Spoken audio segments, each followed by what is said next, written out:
almost quarter of a century. So, because there are almost more than about 300 people, almost 350 people who are dialed into this call. So thank you very much. I guess we've all have had enough of webinars and enough of sessions telling us how to manage through the crisis at COVID, and I've been through a few. So when Shiv and I were talking, and then we kind of decided that probably what's more important is, or one of the important aspects to look at is how talent management, acquisition, and all of that will change. I'm not an HR professional, although I've spent most of my last 15 years living, breathing, and working in the trenches with literally tens of thousands of colleagues, and there are a lot of people in the group today who have again known me in that role, and who know that I would probably have spent 60-70% of my time in the last 15 years in and around people. So this is an area of not only interest to me, but it's also the one that gives me the most amount of kick and adrenaline rush. So my love of people is, I think, what brings me to work every day. So I'm just going to give you a perspective.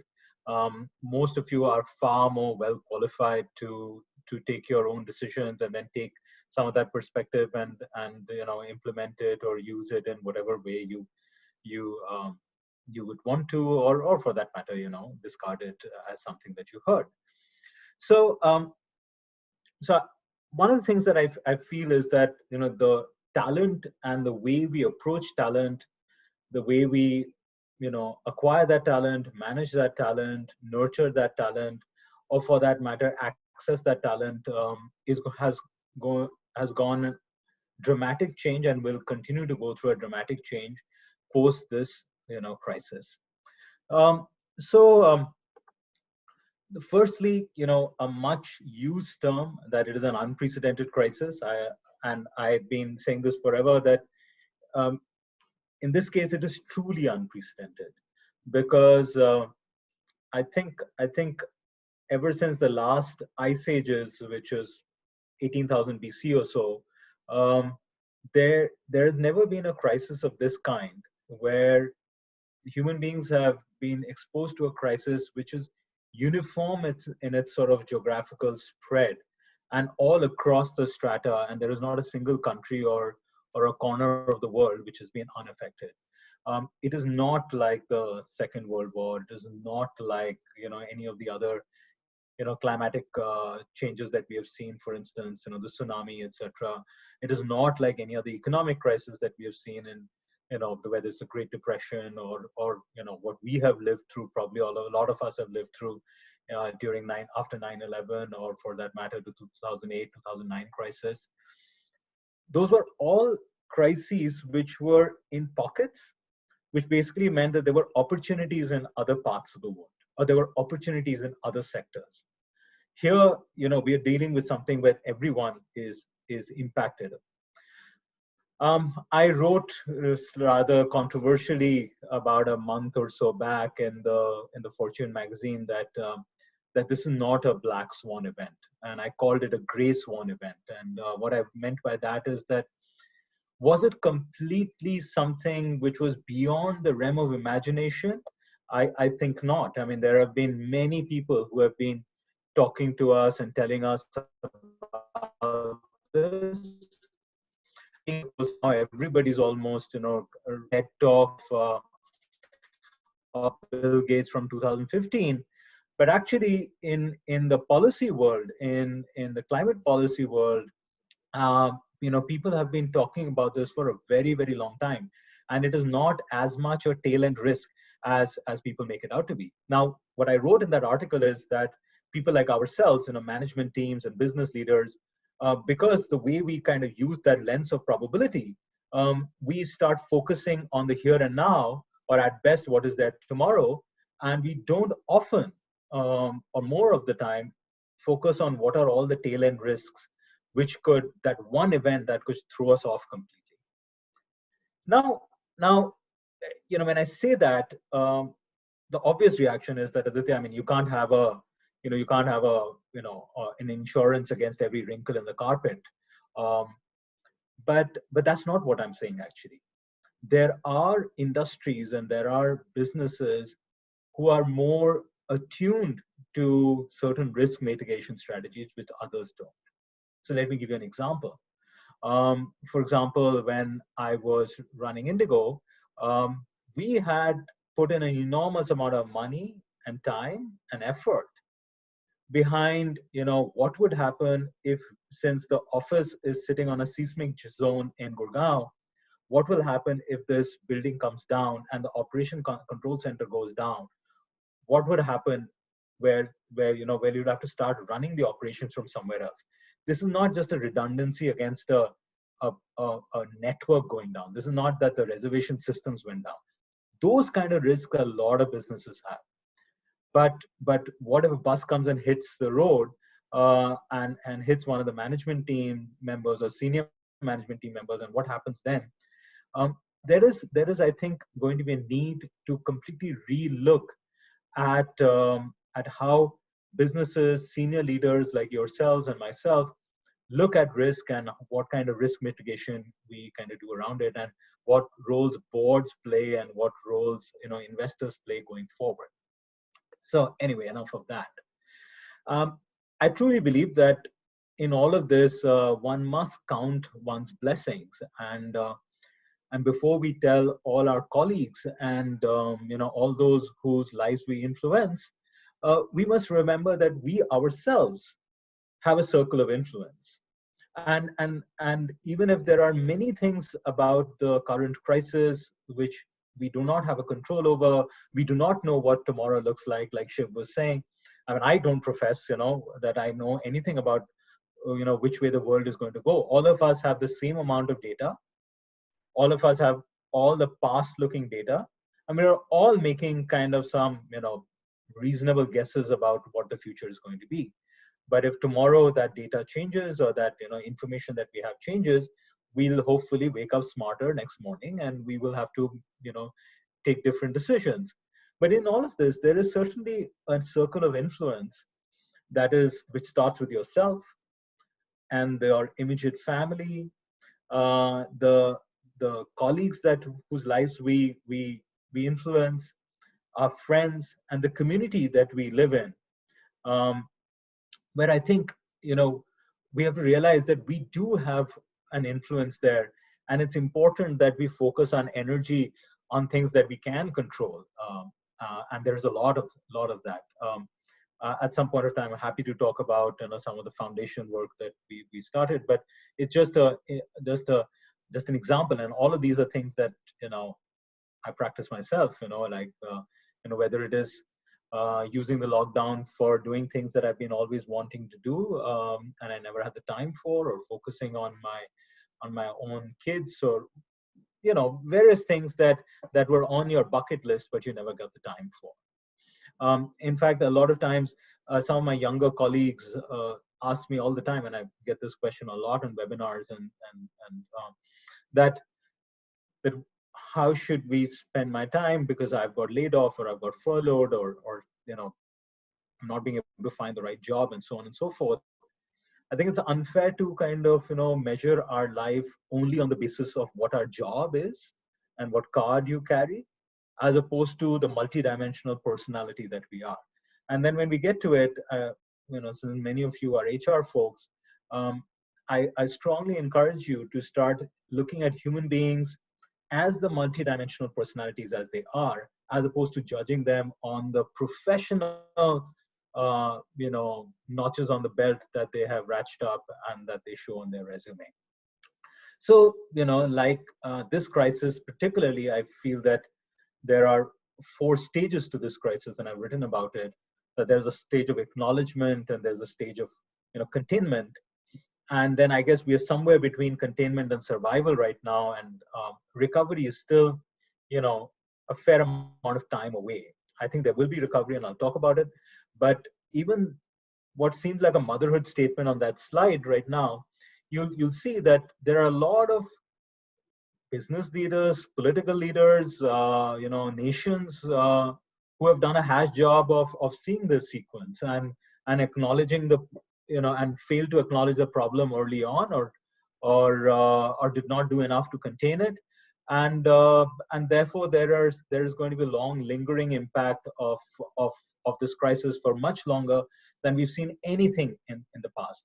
If there was one definition of unprecedented, it would be this, that this crisis will have a much longer lingering impact than we've seen anything in the past. I know there are various theories on what this economic shock scenario will look like, and whether it's V-shaped or U-shaped or L-shaped.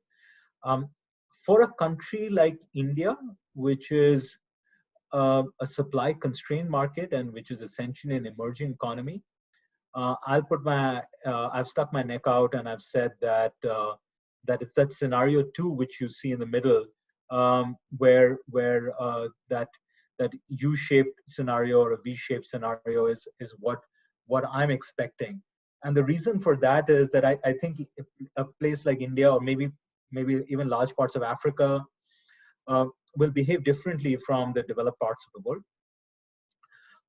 Because at the end of the day, over a period of time, and I do not know what that period of time will be, whether it will be 6 months, 9 months, or 12 months, the overall economy will come back to where it was. Now, whether it will bounce back up, I'm not quite sure, because there are lots of other factors. And then this is also a developing situation. A lot of us, and I know, have dialed in from India, and a lot of us, I think, probably would have dialed in from in and around Maharashtra and Rajasthan and Delhi. And you might have already started picking up in the newspapers that we've got a locust attack, and it's spreading to Maharashtra, and it's headed towards Delhi this evening. But actually, this locust attack I got to know of in Africa about a month back, and which basically means that we are probably on top of the COVID crisis. We're probably going to also see a food price shock later in the year because of the impact that the locust storm has on food crops, and that's actually happening because the temperatures are rising, and therefore there are some macroeconomic events which are still a little bit uncertain, but by and large, based on what we know, I think it is probably, I'll stick my head out and say my neck out and say it'll probably be a U-shaped recovery. So what's our plan? And the first thing is to realize that hope is not a plan. We cannot hope that, oh yeah, it'll be a U-shaped recovery and the economy is not going to contract. So we plan for the best and plan for the worst, and you kind of hope for the best. And in that, I think one of the first things that I've been telling people is that this is not the time to experiment. This is not the time to experiment with throwing money at marketing dollars somewhere, or trying to do something brand new. But this is the time to make sure that you get your basics right. And what I mean by that is, and it's important for me to explain this, because when I say that, people immediately think, oh, or there is a tendency to think that, oh, then therefore we do not innovate, and therefore we do not pivot into something else. I'm not saying that. What I'm saying is, when we start businesses, sometimes when we inherit businesses, they're serving a fundamental need of the consumer. Now, what happens over a period of time, that when the going is good, there's a scope creep, and then the business kind of evolves and morphs into something else. And while the core is probably, or hopefully, still addressing that fundamental need of the consumer, but we've also started doing a whole bunch of other things, right? Which are not ring-fenced experiments. It's just that the business sort of branched out into tons of different things. This is the time to kind of, take a deep breath, step back and say, hey, what is that fundamental need of the consumer that we were trying to address? Is 90% of my business still focused on driving everybody in the organization and all 90% of our energy and our employees and our resources towards addressing that fundamental need? Or have we become something where that core business has become only 20-30%, and we are now trying to chase tons of different things? And all of this, I'm speaking from experience. I never went to business school like most of you. Whatever I'm sharing with you is as experience and wisdom that I've collected having worked in the industry. So when the going is good, every donkey looks like a horse, right? I say that all the time. I say that even about myself. It's only when times are tough, when there's a crisis, that you really see who the real stallions are. I came into running the airline like Shiv is right. We met in 2005, 2006 in office, and I was telling him about the airline idea, and but actually came to run the airline in the midst of a deep crisis. Fuel at $146 a barrel, Lehman Brothers, falling down, and the 2008-9 crisis looming at us, and fuel is 50% of or 55% of the airline's cost, and so on and so forth, and a whole bunch of things. We're a tiny guy in a big Indian market. Government of India is our competitor. There are big competitors. And in that, getting basics right and getting a whole organization and employees, everybody focused around that is what kind of will take you through. So in this, what's important to remember is that what is mission critical, right? And what I mean by that is that every business, or for that matter, every job, has certain things that are mission critical. Like, if that was not happening, the train would come to a halt. Let me give you an example, right? Let me like play out a story. Like, so for instance, if I was doing a discussion with my management team at IndiGo, or for that matter at Oyo, and I said, looked around the table and said, hey, ladies and gentlemen, tell me what all is going wrong. What are all the things that we got to fix? What are all the things that we got to focus on? And I'm sure there'll be someone who'll say, look, the check-in process is too long, or the bags are not getting delivered, or the planes are getting dirty, or we are not doing a good enough job of housekeeping of our hotels, or we don't have enough employees, or the salaries are rising, or something of that sort. And there are like all these balls up in the air. Probably sounds familiar to all of us. But you know what I do, or I did for so many years, and continue to do? I kind of look at 4 or 5 things which are mission critical for me. And I'll pick up an airline because most of you have flown in one, so you can relate to it. So I'll just check, look, do we have lease rentals paid for all the planes so we can fly them? Do we have the money paid for all the fuel so that there's fuel in the airplanes? Have we paid our airport charges? Do we have 2 pilots per airplane? And do we have four flight attendants? If any of these were not there, which are my most mission critical things, on any day, I can have the best baggage delivery system in the world. I can have the fastest check-in process. I can have the shiniest airplanes, and I can have the cleanest carpets and the best food and the best advertising and so on and so forth. None of that is going to matter because that plane isn't. So it's very, very important for us to understand what is mission critical versus what is urgent and critical and important, and all of those things, and the fires of the day, and what are all the good things to have, and so on. So not taking your eye away from what we really need to do is very, very important. And at the same time, because we're human beings and we've got to acknowledge we're human beings, and our management team is mostly made up of human beings, we've got to acknowledge that it's often more important to know what not to do. And this is not my line, actually. This is actually, I picked up this line from my very dear friend, Rajiv Bajaj, who's the managing director of Bajaj Auto. In fact, I was speaking to him literally half an hour back on something.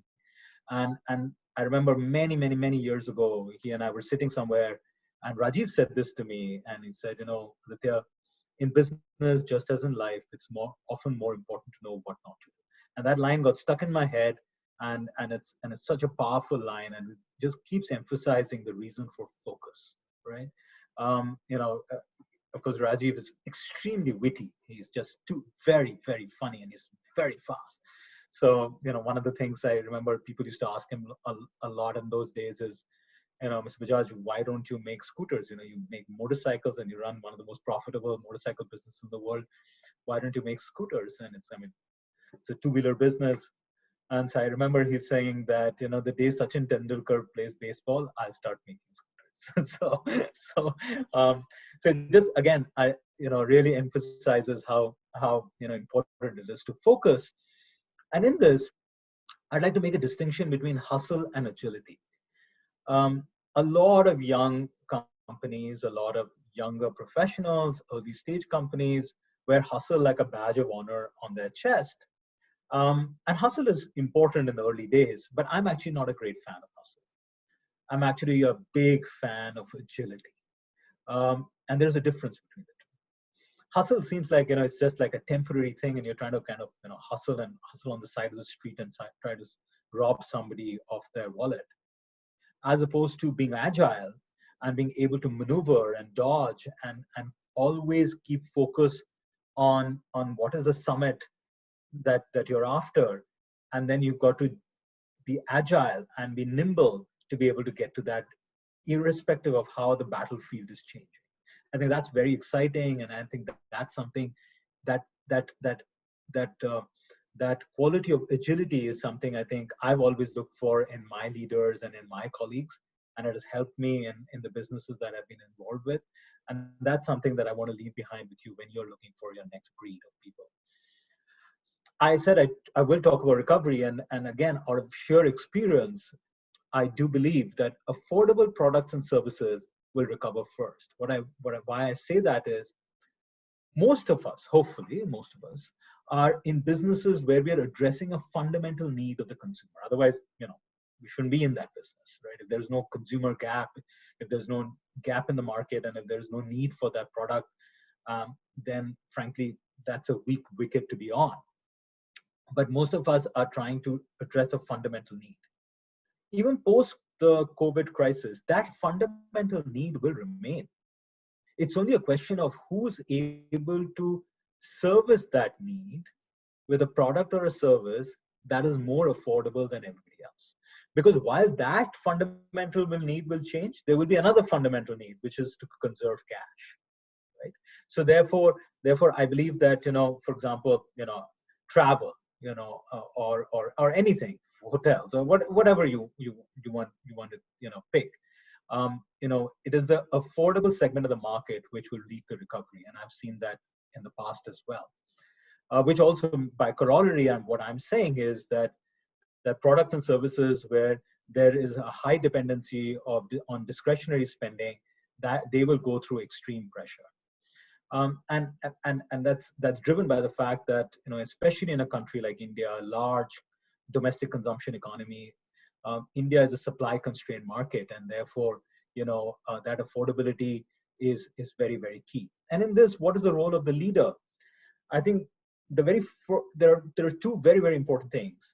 One is to stay calm and be able to declutter the news from the noise, as there is so much information coming. And which then allows you, again, back to one of my favorite themes of being focused. And then also be patient with what is going on. Nothing is going to change overnight, right? And it requires a lot of tenacity, and it also requires a lot of empathy both for the consumer, but also very much with the employees. Now, that doesn't mean, empathy does not mean you're going to be able to say yes to everything, obviously, but being able to put yourself in the shoes of your colleagues is going to be an extremely important trait. And when you look at some of the best leaders, one of the most admired leaders around the world over the last, several hundreds of years, are the more empathetic ones. So in all of this, what is changing in the context of the work that you and I are mostly on? So the very first thing that I'd like to say is that, coming into the office early in the morning and parking your car on slot number 1 and being the last one to pull out the car from basement number 1, that's passé.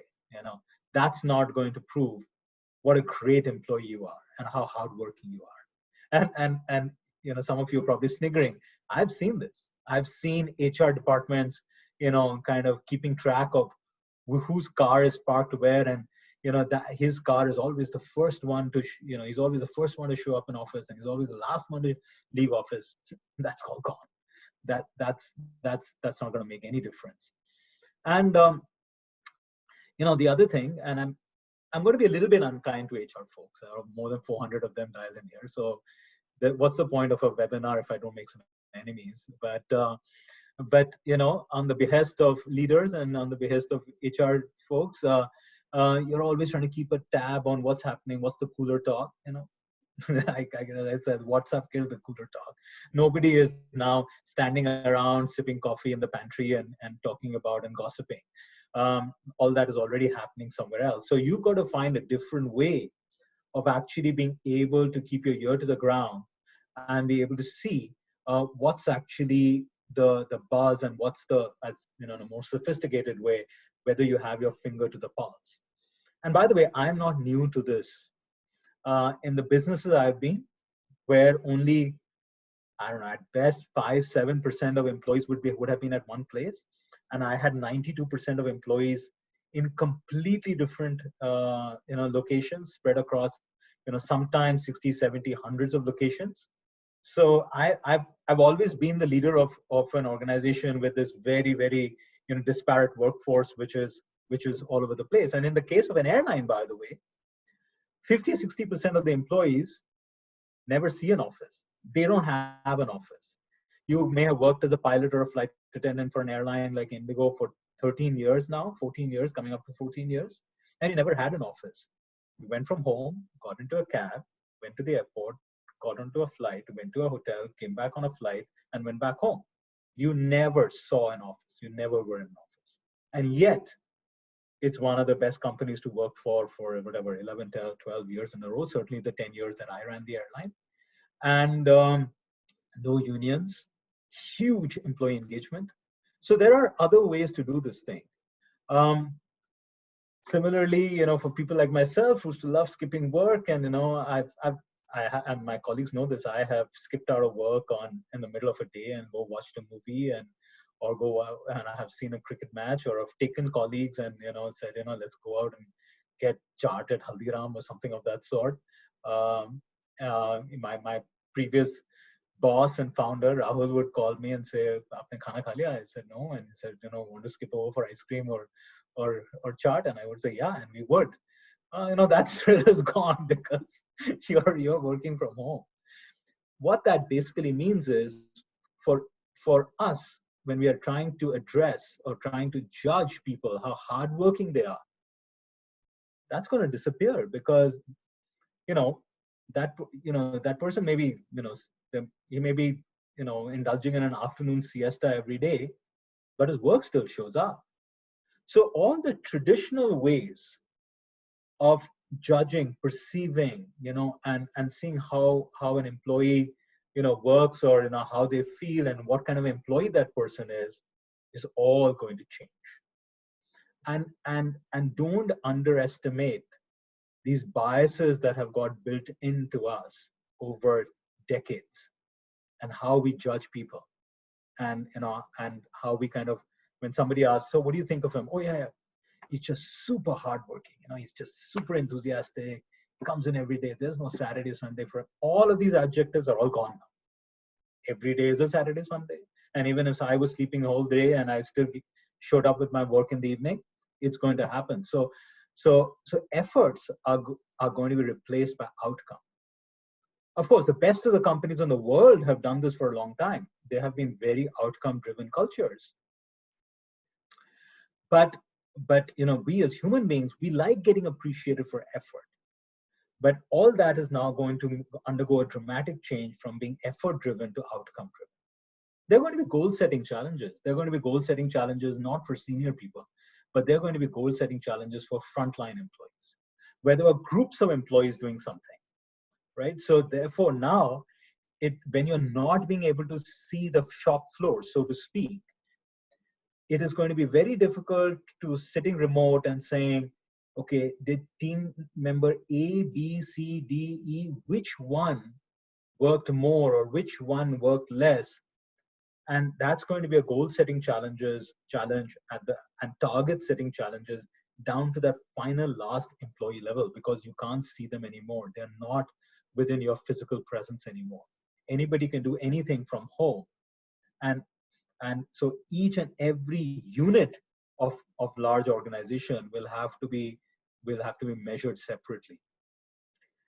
Now, obviously, one of the things that we've all seen in the last 6 to 8 months, 6 to 8 weeks, is that from people, having fixed roles or reasonably fixed roles and defined roles, um, people have switched roles. I mean, they've gone from working in the shops and working in stores to working in call centers and moving from offline sales to online sales. But actually, what's going to happen, and there's a new term I'm coining in front of you, that we will have swinging roles, which basically means depending on circumstances, your role will constantly swing between one or the other. And it will not be that I move from this to that, right? And the reason for that is there are some prize roles which will disappear. Let's play out a scenario, and I'm not being particularly unkind to the sales folks, but let's pick out a scenario. If you were a company which was a large offline sales driven company, and therefore you had large sales teams, and you had area sales managers, and you had regional sales managers, and you had district managers, and all of those things that large consumer goods companies have done for a very, very long time. And now your whole company pivots into delivering online or delivering digitally. Now suddenly your offline sales, force has to go down dramatic, and your online sales force have to go up. Now, not every offline salesperson can become an online salesperson, item number one. Even if they can, you definitely do not need such a large sales force for online sales as you did for offline sales, running around from store to store or whatever, home to home or customer to customer in various districts. And the third is that because you do not have that, you also don't have an area sales manager, and you don't have a district sales manager, and you do not have a regional sales manager, and so on and so forth. So therefore, there will be some sort of really glamorous prize roles where, people would, any MBA student worth his salt who's ever gone into business school has always told me, oh, I want to do marketing. You know what? There won't be that many marketing and sales jobs coming up. And that's the reality of life. So there'll be lots of so-called prized roles which will undergo a dramatic change, and people have to swing from one or the other. So therefore, whole organizations have to reorganize and not just restructure from a cost point of view to stay relevant in the eyes of the consumer. If the consumer is going to consume your products or services in a certain way, then that requires the delivery of that product and service in that way. And that requires an army of agile leaders who can deliver that. And that requires a different organization structure. And the quicker large organizations reorganize themselves, the better. If we are going to think, or we're going to hope, wrongfully hope, that things are going to be going back to where they were, right? Then we are going to be an aircraft carrier in the middle of the ocean. What's great about aircraft carriers? They are huge and they are very powerful, and they have lots of hundreds of airplanes on them and thousands of people working. And what's the dumb thing about an aircraft carrier? It's the easiest thing to shoot and sink in the middle of the ocean. And it requires a battalion, an army of frigates and battleships around them to protect it. You do not want to be that aircraft carrier that is easy to sink. You want to be that nimble, agile battleship or frigate, right? So there has to be a whole different way of thinking of organizations. So the old job descriptions do not apply anymore. We'll have to relook at every job description. Just if you just look at a typical JD that comes to people like Shiv and his colleagues, all the personality traits will change, the qualifications will change, the experiences will change. So if you suddenly need an army of performance marketers, you're not going to get it from people who were riding on the back of a truck selling Coke cans in the middle of a district in UP. So all those job descriptions are going to change, and there aren't many such people. So you actually need a new breed of people and that is not going to happen overnight. And just like, today, the all the various, CXOs who are dialed in on this call, and all of you did not grow out of and did not jump out of the woodwork overnight. Maybe it'll take another 5-7 years, who knows, of growing and breeding this new agile, type of talent, which is going to be relevant. Now, again and again, I'm reminding that all of this mindset shift only happens when you acknowledge that we are going through something that the world has never seen before. Even if there is a vaccine, I think all of these things will still apply, because CFOs and CEOs like myself have tasted blood, and they've said, hey, there is a much better way of doing business.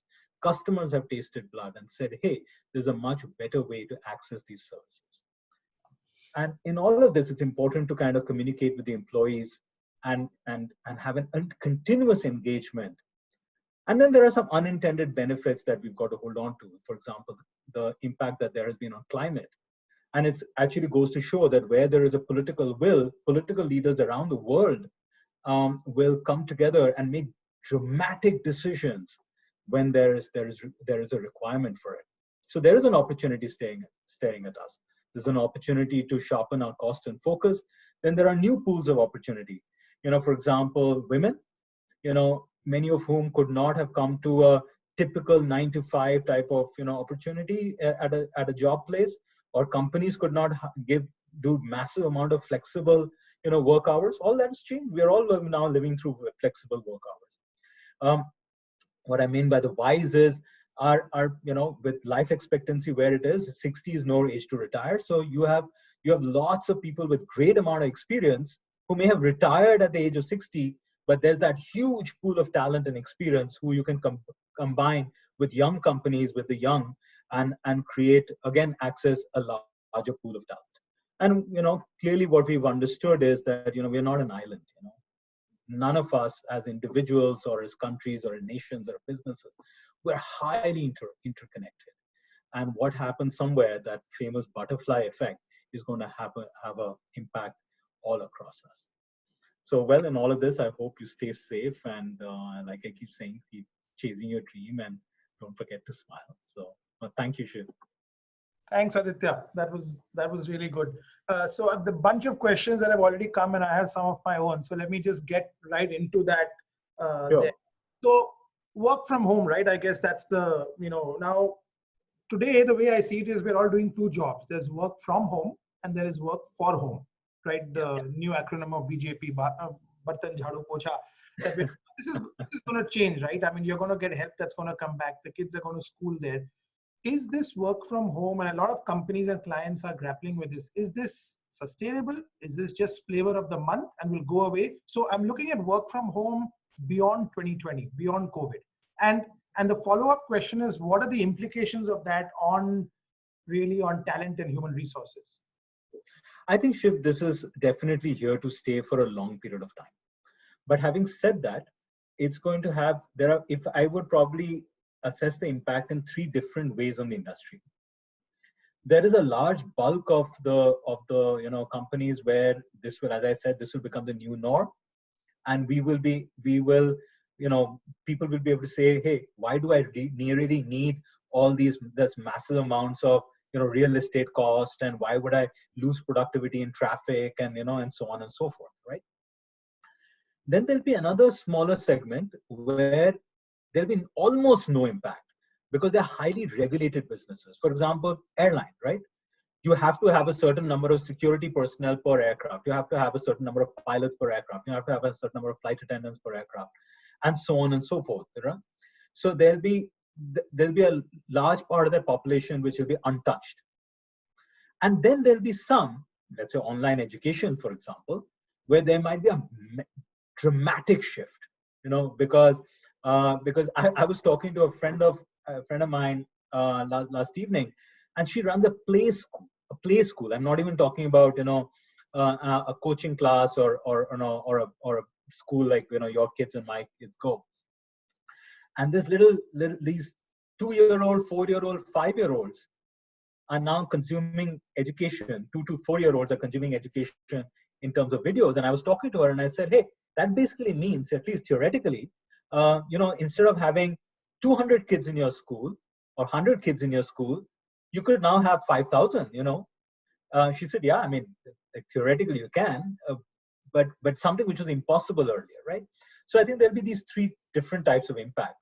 The reason I say that it is here to stay is that the opportunities are just so massive, whether in terms of the cost restructuring that is possible, because there's a lot of debt cost out there, or for that matter, I'm a big believer in the fact that you'll be able to access talent in various parts of the country, right? For example, in businesses that I've been in, Shiv, I've seen, somebody whose dream was to just work out of Dehradun because she was from there, and she had to be in Delhi for whatever reason. I don't know, she can just go back to Dehradun and continue to work for some of the great companies who have dialed in today. And it doesn't make any difference whether she stays in, sector 56 in Gurgaon, or whether she stays in Rajpur Road in Dehradun. So I think it is going to be here. And therefore, talent from India can also be working for large global companies, for instance. And a follow-up to that is in these in these times. So what are some of the skills in these VUCA times? In fact, our good common friend Swapan Seth is asking that question about what are the new skills that companies will look for. Or another way, if I put it, is if I am a fresh graduate or an MBA coming out of school and I've been hit with this there, what are companies looking for now? I think, the very first personality trait that people will be looking for is, are people multi-dimensional personalities, in the sense that do they have a lot of different interests, which kind of by nature allows them to be highly adaptive and very curious, and to be, as I call them, students for life, as opposed to saying, okay, this is what I'm really, really good at, and I'm not going to, dip my toe in anything else. I think those multidimensional personalities, which will therefore lead to a bigger stress on the ability to do lateral thinking. I think those are the kind of personalities, traits that are very, very important. Which could mean that, people with different diverse educational backgrounds can come into roles which were traditionally not open to them at all. I think that's one big shift and change that I see. Because today, Shiv, you know this, and I know this. When most Indian companies are looking for senior level talent, there's no dearth of people who put in the 20-25 years PQE. True. It is, do they have the emotional connect with the employees? Do they have the ability to be both wartime CEOs and peacetime CEOs, and all of those things? Now that is going to be front and center, I think one of the skills also that people will look for is the ability to learn new things quickly. Yes. With so much change around us, I think that becomes a life skill almost, to build in. And Shiv, even at very senior levels, right? Board levels, if I was a CEO and I was the chairman of a board and I need to bring in board members, do I bring in people who have been doing the same thing?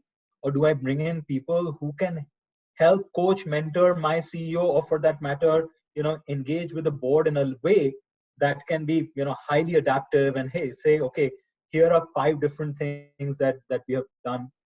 So at every level, I think this will become very, very important. This agility will become very important. So there's a question from Raju, who's a leadership coach and someone I know well, and he's asked that, Aditya, you've reinvented yourself, right? You were a lawyer and you went on to run an airline. What advice do you have for people, senior professionals who've been in jobs, same kind of jobs for 15, 20 years? One of the things he talks about is, you need to go out and diversify your CV, so to become more biodiverse in that sense. What is your recommendations to such people? So Rajiv, I mean, there are probably 3 things, and one is that yes, to actively look to challenge yourself in areas which are fundamentally different, right, from what you have been, used to so far. Shiv, you're a great cricket fan. I mean, look at Sachin Tendulkar, right? Last 25 years, I mean, he's remained a batsman, but the but the way he would push himself to adapt to different bowlers of every generation is just amazing. And I think that's what leaders need to do. They have to consciously push themselves out of comfort zones. Number two, I think, Shiv, is the fact that we have to be patient. What I mean by that is that, let's say, let me take my own example. If it took me 10 years to build my so-called reputation, whatever it may be, at IndiGo, I cannot step into OYO, or I cannot step into the next new thing that I'm doing, all the various in companies that I'm involved in, and say, you know what, just because I've got that, those, battle scars on my back from IndiGo, of 10 years, I can do this in 10 days or 10 months. I'll have to still put in that time and be that true student, not just say I'm a student for life, and then expect you to everybody to treat me like a professor. And the third, and this is something I again picked up from somebody in an offbeat conversation exactly 2 years ago, sitting in Kasoli, and here's a gentleman who used to be a very, very senior journalist, and now he's become a recluse hermit. And he said to me, Aditya, one piece of advice I'll give you is, don't judge your future based on the rewards and the awards and all the recognition that you got in the past. So he says, that role when you gave up IndiGo, that is over. Just because you got this Economic Times award and that business leader award and all of that, don't be too cruel upon yourself also. That if the next 4 years you do not get the business leader of the year award, it doesn't mean you're failing. You've now taken a new path. And don't let that baggage of even your own success come in the way, because that's what happens to us, Shiv. We've achieved a certain amount of success, and then you say, hey, now I'll disappear and people don't recognize me, and I'm not getting this award, and I used to just walk up onto the stage. Hey, you got to put in the time, and you've got to rebuild this thing all over again. And I think the same is true for companies, right? Because companies Yes. who live off their past have no future in many ways. And I think a crisis like this, shakes some fundamentals up there. Absolutely right. Absolutely right. There's a bunch of questions, Aditya, around. So if I'm an HR, if I'm a CHRO or a business head, employee engagement, and sometimes you almost feel there's an overdose of that now happening in companies. But at the other hand, are pay cuts and job cuts and all kinds of bad news. How do you keep a workforce motivated when on the other hand there's bad news? Yeah. So Shiv, as you know this is my personal area, and I what let me first start off by saying what has always irritated me, right, is the show and pomp that is associated with an employee event when we are going to forget them for the rest of the 364 days. It bugs the hell out of me. It really, really irritates me, and unfortunately, a lot of companies end up doing that. The true engagement is when you're continuously engaged with the employees at all levels, and there is no secret other than just being able to do that. It takes an enormous amount of effort. Shiv, running an airline, which is a highly operational business, or for that matter even the hotels business, highly operational business, many of my peers will only talk about the rate of fuel and this, that, and the other. I had 2 offices, one in the HR floor, which and the other in the learning center, and that's where I spend 60-70% of my time. But that then gives a huge amount of return, where you can then get away with not having a union and not having any collective bargaining agreements and this, that, and the other. So I think that continuous engagement, Shiv, is very important. And I don't know how to, the rudest way I can put it, and they're all senior people here, is that it cannot be a checkbox thing. You have to, there are many HR folks here who have heard me face to face, and I've been saying this. The first thing I say is, remember why you got into this profession of human resources, for the love of people. Don't forget that that's what you brought you into this profession. And if you're in connect with, and you truly have that love of people, then you'll be able to give even the most difficult news in the most empathetic manner. there's questions around, we've been talking about switching and swinging roles, work roles there. I mean, I think there's no better example than yourself, a corporate lawyer going on to run an airline, right? So tell us a little bit about that transition. What were the struggles that you had? I mean, how did you go about it back then? So the backstory to that is that, Shiv, firstly, I was involved along with Rahul and Rakesh in conceiving and starting the airline. So, and when there were just 3 people, so for a long time I was able to observe. But this, Shiv, as good as anyone, I never, in my wildest of dreams, thought, dreamt, I mean, there was just no question of me coming to run the airline. So even when Rahul came and on behalf of Rakesh and Rahul, he told me that you've got to come in and run it. And there's now a story I've relayed many times. We went through this 2.5 months of me saying, "Are you crazy? Like, this is an absolutely stupid idea." But there are 3 things, if I had to distill it down to the transition. The transition was smooth, and the transition was something I always enjoyed because of 3 things. Firstly, is a tremendous amount of confidence that the shareholders put behind me.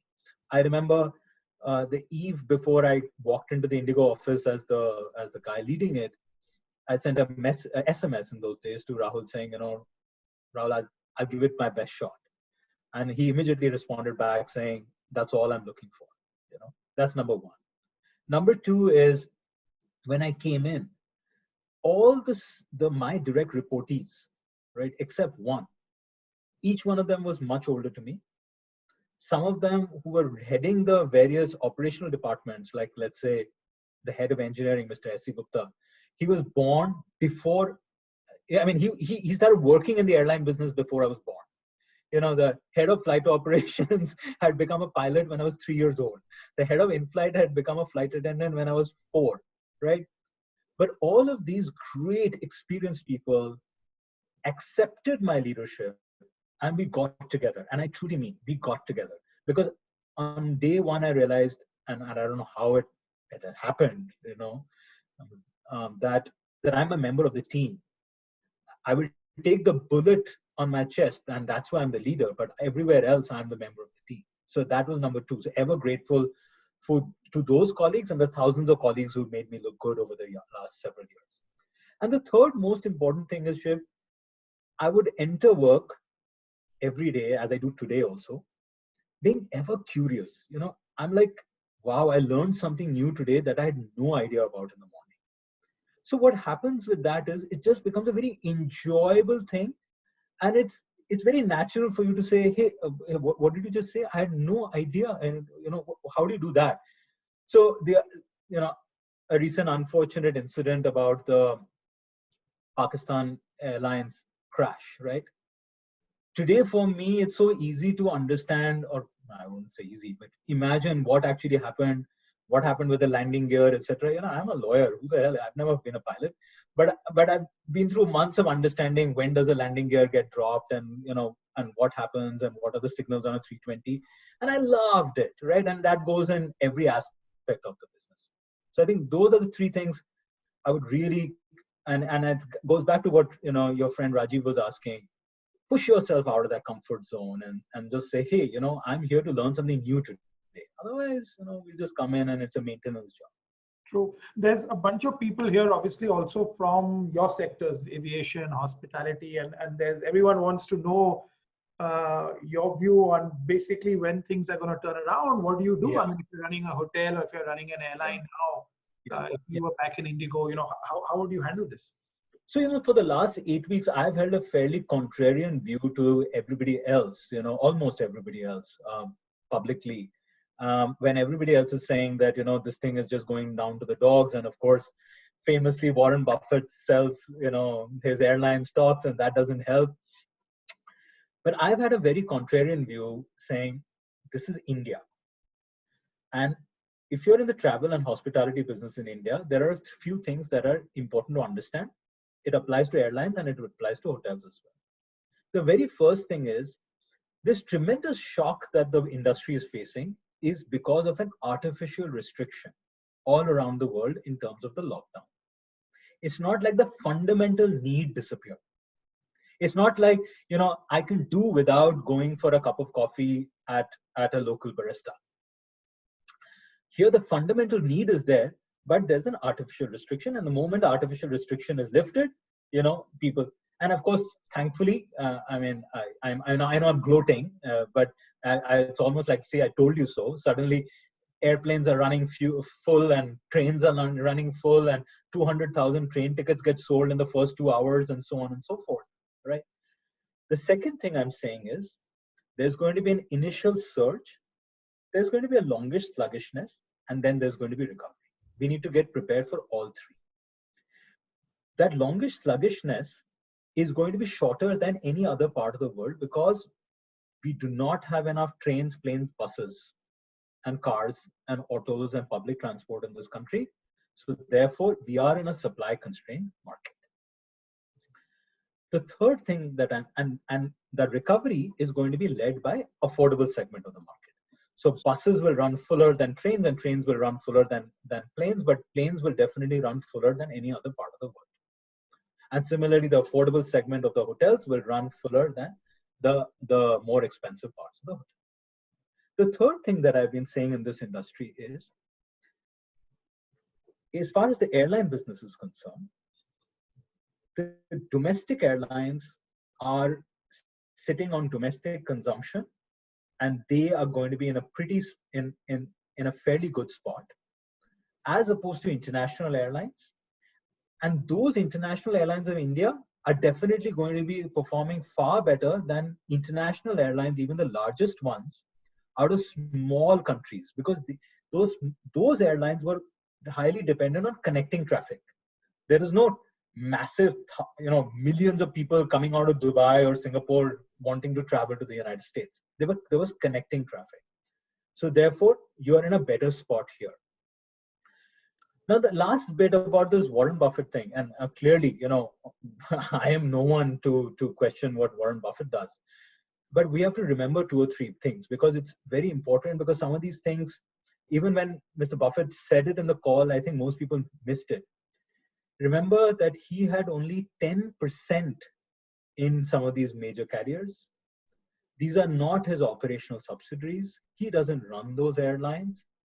And very importantly, he said that these airlines will have to take about $10 billion of debt. So when you add that debt, the earnings to the enterprise value ratio dramatically changes. Very different from many airlines in India, or at least some airlines in India, who have almost zero debt and who are not going to take on debt. So therefore, when somebody looks at this sector, I guess because I've just lived and breathed the sector, there's a reason of my optimism, and there's a reason why that gentleman did what he did. These are not actually apples to apples comparable.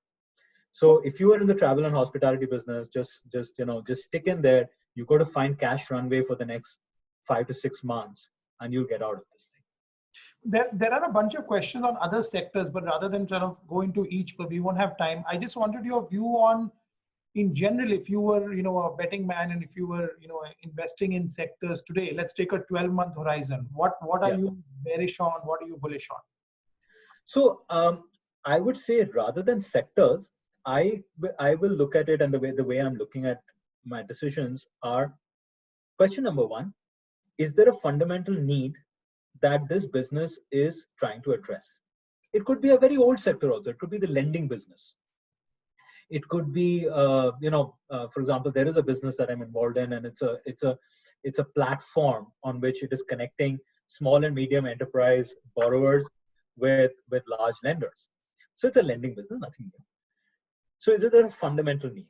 The second thing is this particular company, does this particular company have the ability to use technology to sharpen its product or service delivery? Like, can it bring down cost? Can it get to the consumer faster? Right? And if that is so, then that's a business to go after. Because just like, not every hotel and not every airline will survive. There'll be 1 or 2 who will do very, very well. And then naturally, there are a few sectors like, let's say, online education, or for example, research in artificial intelligence or machine learning, which can be applied across sectors, or another genetics business that I'm involved in, where we are looking at certain solutions to the current crisis. Those are naturally flavors of the day, and those are naturally better positioned than some of the others. Sonal Agrawal of Accord, of course, who both of us know well, is asking a question to say that have any reactions or responses by companies in this crisis really caught your attention? Something great that they've done? So this is a second-hand story, but it is a second-hand story I heard in a public webinar. So that's why I'm relating it. I heard, for example, from the CEO of the Google Cloud business, right?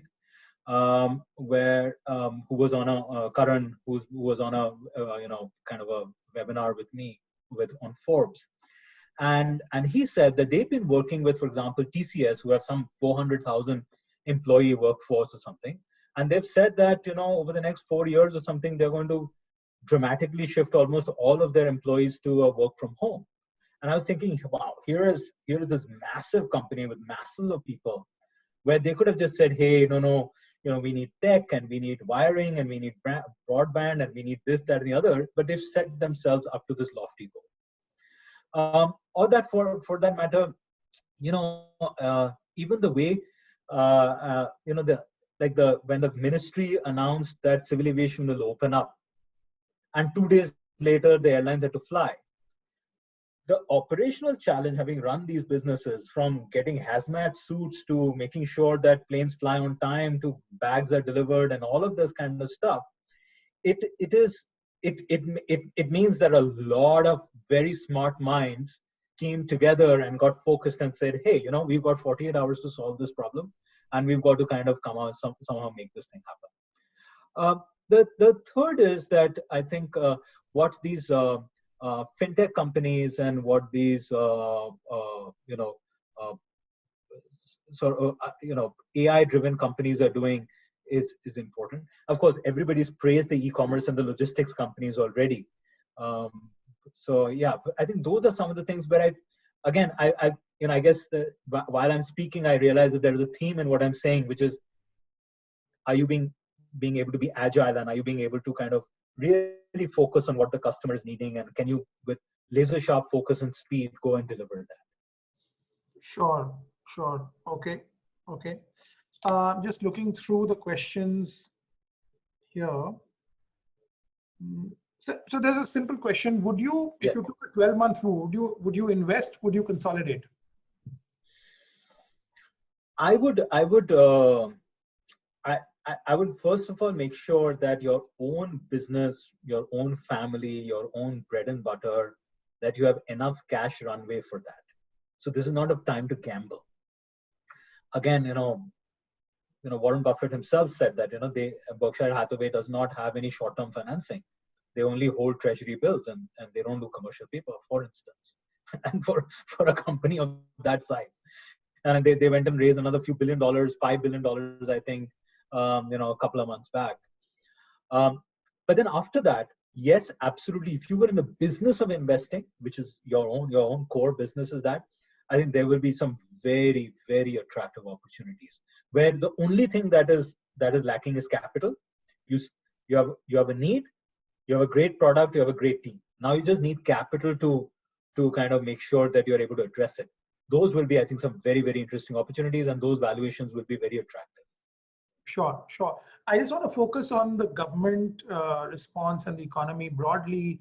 Yes. There have been mixed views about what the government has done, whether it's good job, not a good job. There's Dr. Akhil Basrai here on the call, who's a very seasoned and respected HR professional in India. He's saying that, what do we need to do, perhaps as government, as a country, to really get that U shape to move to a V shaped? What's missing? What has not happened? First of all, what has happened well is the fact that India was able to acknowledge and contain the problem to better than others. Whether we did the absolutely best job or not, I think time will only tell. And as morbid as it sounds, only deaths will tell. The number of deaths will tell that, frankly. But having said that, on one side, I think I still believe that testing, more and more testing is really required. The quicker we know, like any business leader would say, the quicker I know, what is the battlefield that I'm in and how large is the problem I'm facing, the better it is, as opposed to not getting that information, even if it is brutal information. The second thing is, I think we have to act really, really fast to get liquidity into early stage companies, small and medium enterprises, and individual rural areas. I think this is urgent and critical as of today, right? The third is that, like I said, and maybe I'm wrong, I hope that I'm wrong, that if we go through a food price shock now over the next few months, right, then we are going to have a crazy scenario. And who knows, we are very monsoon dependent. So who knows what's going to happen. But, it just seems like, it's like, when it rains, it pours. It seems like that. You are from Calcutta. I have connections there. As if COVID wasn't enough, there is a cyclone. And then I just now tweeted before we got onto the call. I woke up this morning with scenes of this massive fire in Tughlakabad, in the slums in Tughlakabad, where 250 slums got burnt down, because in my foundation we've been doing work at the Tughlakabad area. So since 1:30, I obviously saw it when I woke up early in the morning. So it seemed, and then there's this locust infestation. So we've got to just get prepared for things getting worse. So I would say that the faster we deal with the liquidity scenario, the better it is. And the other is that this is not an easy thing. It is not just saying by reducing interest rates, at least so I feel. It also means that lenders will have to be given confidence that if there's a certain number of NPAs, the government will backstop it or something of that sort. Or small medium enterprise, based on certain parameters, here's a bunch of cash so that you can survive for the next 6 to 8 months. Fir kal ki kal dekhi jayegi type of thing. And these are all immediate scenarios. Shiv, I still do believe that we have to invest as a country in healthcare. We have to invest as a country in primary education. These are two very, very important investments when we are talking about us as a society. And if we don't sort of make the most of this crisis, like you started off with, that cliche that if we let this crisis go to a waste, then we'll have a problem on our hands as the years roll by.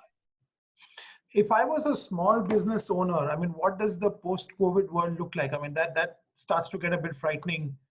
It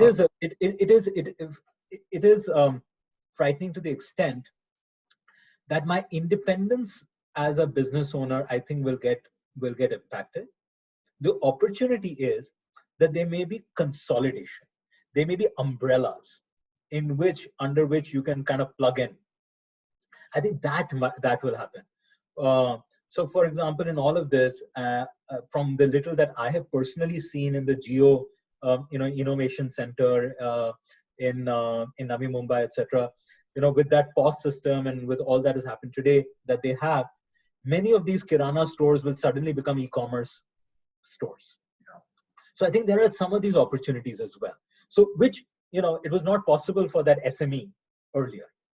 And I think connected to that, in fact, there's Vivek Punekar again, who's a very respected HR professional in the country. And he's talking about decongesting tier 1 cities, right? And a lot of work potentially moving there. And at the same thing, is this the moment in the sun for tier 2 and tier 3 cities? Absolutely. Yeah. Absolutely it is. Because large employers will be able to access talent in various places. You do not have to be in some of the bigger cities. And there'll be this ability to go back and work out of tier 1, tier 2, tier 2, tier 3 cities. Yeah, absolutely. just being conscious of time, so sort of few questions, if you're okay, Aditya, we can. Please. So there's, Absolutely. I can see a few people in sales on the call, and they're asking, and I know we have the same issue in our kind of business, that Yes. how do you sell in this new world when you're Yes. in B2B sales? So how do you build customer intimacy online? And I think there was a talk, we had someone come and speak to us, and he was talking about interviewing and saying 90% of communication is non-verbal, right? And Yes. how do you judge that on a call when you're a little box on a screen over here? So how, just customer intimacy, sales, how do you do that in this world? I think, the very first thing is the latter point you made, Shiv. There's that famous Talking to Strangers book of Malcolm Gladwell that, now when I remember you and I were talking about it, right? Like that old classic way of hiring, that, that elevator test that these investment banks and Wall Street came up with, that if you're stuck in an elevator with someone for 20 minutes, will you kill that person or will you work with that person? That is gone, because you will be never in that, or rarely will you be in that situation. So the first thing is that as I said, we have to get comfortable with the fact that whether we like somebody or not, the outcome is what is going to be driving the hiring, or what is going to be driving the progress. Item number one. There's an opportunity out of that also means that willy-nilly there will be a larger amount of diversity in the workforce or within your teams. As far as the first one is concerned on consumer engagement, I think there's a subtle difference that I'm seeing, that those who are, and there's a term that I use often, that, are you being able to stay relevant in the life of the consumer? So maybe it just doesn't matter how many times you're in his face. Maybe it doesn't matter whether you're meeting that person or not. But are you be able to stay relevant in the life of the consumer? So, for example, dare I say, and I'm no expert in it, but if I was engaging with ABC consultants today, and ABC consultants really understood all of some of the big themes that we have talked about in the last 75 minutes, and said, you know what, this is how you want to reorganize your organization. This is the new breed of leaders that you actually need. This is the changes you need to make on your board, and so on and so forth.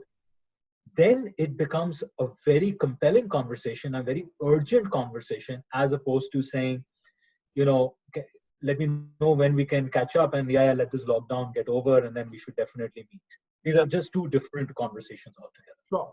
I want to talk about OYO, and OYO has not been in the news, for all the right reasons, of late. But more than OYO, what we find is when we're talking to leadership talent, there are two kinds of companies. If I go pre-COVID, there was everybody wanted to be in an OYO, in an Uber, in basically new age disruptive companies there. And now we're beginning to hear people saying, look, I want a company with solid business fundamentals, with cash in the bank, stable companies there. Do you see this changing from a supply perspective? Yeah, I think look, what I would say is that irrespective of which sector you were in, companies which stayed true to the basic fundamentals of the business, which is, you're trying to, keep your revenue above your costs, and you're trying to scale up or grow because it makes sense. There is a cost advantage. There is some tangible advantage as opposed to just growing for the sake of growing. Those businesses are always the ones to work for. And some of them may be in old economy sectors. Some of them may be in new economy sectors, So I think rather than going from a sector to sector specific, you should just say, hey, is this business sticking to how a basic fundamentals of the business runs? I mean, whether it's a chai ki dukan, or whether it is a hotels business, or whether it's an airline, that basic, anybody who sticks to that basic fundamentals of the business, Shiv, I often obviously get reached out by people, and this is for the past many years, people who are wanting to scale up, because I seem to be like the poster child of scale up and hyper growth. The first question I always ask, and I spend a lot of time trying to understand, is why is it that you're trying to scale up? Why do you need to grow? what are the 3 or 4 benefits that will come out of it? Are you going to get cost? Is it going to create a huge moat around you? There must be some credible reason other than ego. And if we do that, then it makes sense to scale up. Look, for a guy who grew an airline from 18 aircraft to whatever it was, 200 or so, 200, 250, whatever it was. When I came into my operating role in the summer of 2008, IndiGo's market share was 11 point some percentage. In December of 2008, it was 14.5% or 14.6%, if I remember it correctly. We were still a loss-making airline. In March, we became 9%. That means we contracted. We became almost half. But IndiGo became profitable, and then we didn't have to turn back.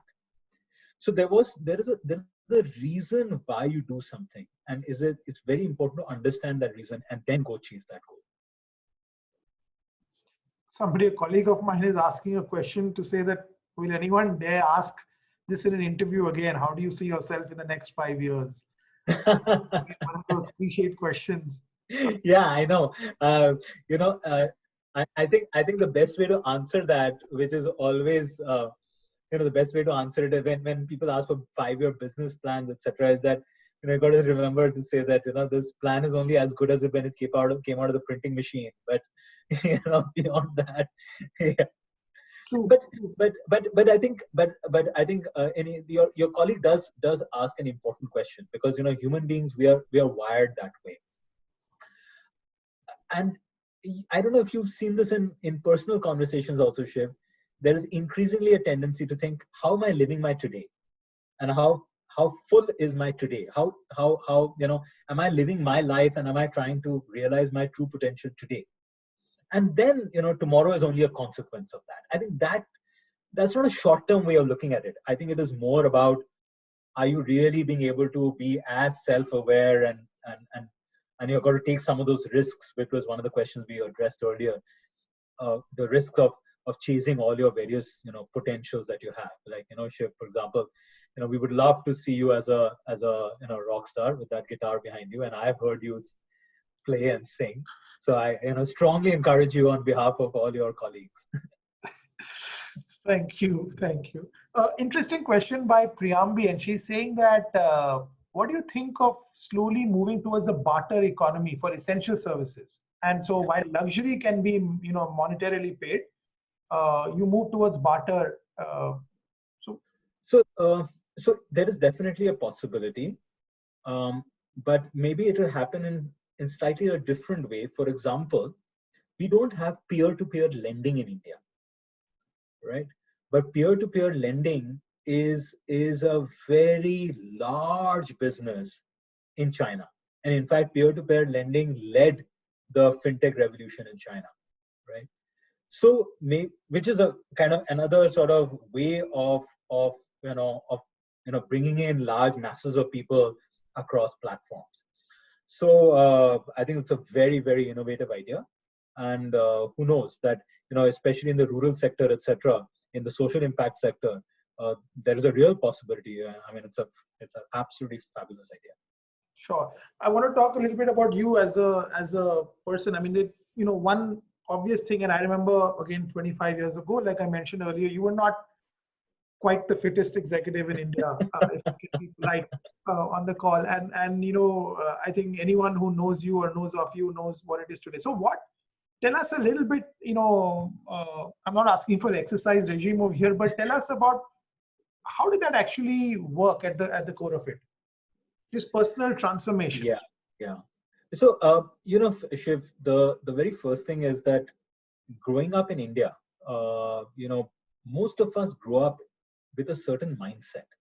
You're a fat kid, you're a fat kid. If you're an athletic kid, you're an athletic kid. You're either good in studies or you're good in sports. Certainly in the generation that you and I grew up, right? It's only very, very recently, and there are only a few exceptions that you and I know of, where there's somebody who was very good in sports and also very good in studies, kind of. And even if they were, after a while, the sports, music, interest, whatever it might be, kind of took a backseat. And some of us were neither good in studies nor sports also. So like me, definitely. Definitely. So, um, so so I always struggled with weight, and I grew up as a so-called fat kid. And then in college, I lost weight at a certain point of time when you and I first met. And that was because my then girlfriend and then wife, later wife, was your colleague. And but but when IndiGo happened, I put on an enormous amount of weight, and I started weighing 86 kilos, right? Because I told myself that's the thing to do. I've got to focus on work, and everything else is secondary. And all of this. I was anyway never a gym goer or anything. I used to play tennis as a kid and all of that. I used to play a lot of tennis and cricket, but and then I suddenly realized that, what is wrong with me? I just looked at a picture of myself, and I was just like, it wasn't a health scare. It was just, I was just so repulsed at what I was doing. And not because there was any lack of confidence, but it was just like, what am I doing and what am I drifting into? And then I decided to lose weight. And it just started off with literally a 5-minute walk and so on and so forth. And we talk about it in greater detail some of the time. But in basically, long story short, I went from 86 kilos to 68 kilos, reversed it in a matter of 5.5 months, and I ran a half marathon by just doing things by myself. But that had a life-changing impact on me in terms of the fact that I broke through a wall.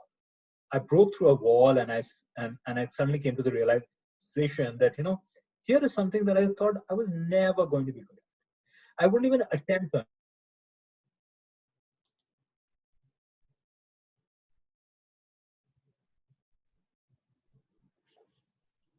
sorry, I don't know if it's me, but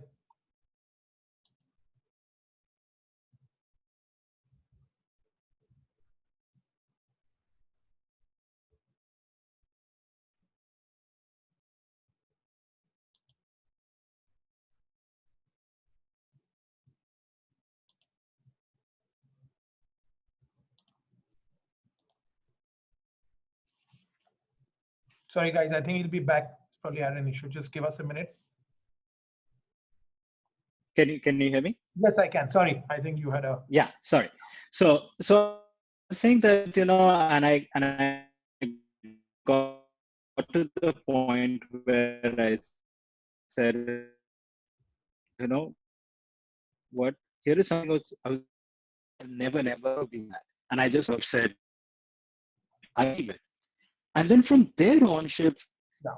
and it has led me to do two things. One is to kind of set new goals for myself, but more. Sorry, Aditya, your line is quite patchy. Maybe you want to just turn the video off. It has led me to encourage shame. So I was saying, I don't know if it's any better. Yeah, much better. Yeah. So I was saying that, I just got to the point where I started setting goals for myself. And more importantly, I started really strongly encouraging my colleagues to pursue this as a real do, and and encourage people to do this. Because in the work context, you're like, how can I kind of now have a meal, and how can I kind of do this, and how can I kind of say that I can't take this work call because I'm exercising, and so on and so forth. And these are some things that will, I think, become real and present. And this has become a part of my life now, frankly. And I do find a lot of time and effort behind it. Sure.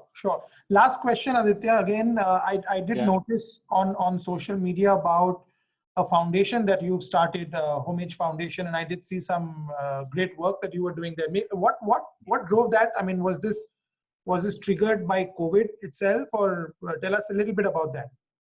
Yeah, so starting a foundation and doing work has been a long-term dream of mine. Became more active about it about 2 years ago when I started thinking exactly how I want to do it and in which area. But you're right that the COVID crisis certainly triggered it in the sense that, hey, what am I waiting for? And so it's a foundation called Homage Foundation. And we work in 4 areas: art and culture, we work in mental well-being and health, we work in diversity and inclusion, and we work in education and leadership. So baby steps, but yes, we're getting a lot of traction. We were very pleasantly surprised today. The Mint carried a little bit of a piece on us. So, I mean, just very organic, very, very sweet of them. But it's just one more thing, Shiv. If it's here and now, if it is a dream that you have, what are we waiting for? What are people like any one of us waiting for? And that's something that I tell all my colleagues. I've been saying this forever. I wear a bracelet on my wrist saying "Chase your dreams." So I think it's about dreams and saying, can we do something about it now? If it's something that you really want to do it, then go for it. Don't wait for tomorrow. Who knows what tomorrow brings? Yeah, no, I think that's a great way to wrap up this session. It's been an hour and a half, and I frankly haven't realized the time. I think Thank on you so behalf much. of everybody on this, Aditya, thank you. I think always, always enjoy. Absolutely, Yeah. Sorry, I think. absolutely, my pleasure. Yeah, I was saying it's absolutely my pleasure, and I hope that we are able to kind of, uh, to, I mean, just to kind of come out of this thing saying we'll be different, but I think we'll come out of this thing better. Yep, absolutely. We live in hope there. Yeah. Thank you. Absolutely. Thanks, Aditya, and thank you, everybody. Thank you. Thank you very much. Bye. Thank you very much indeed.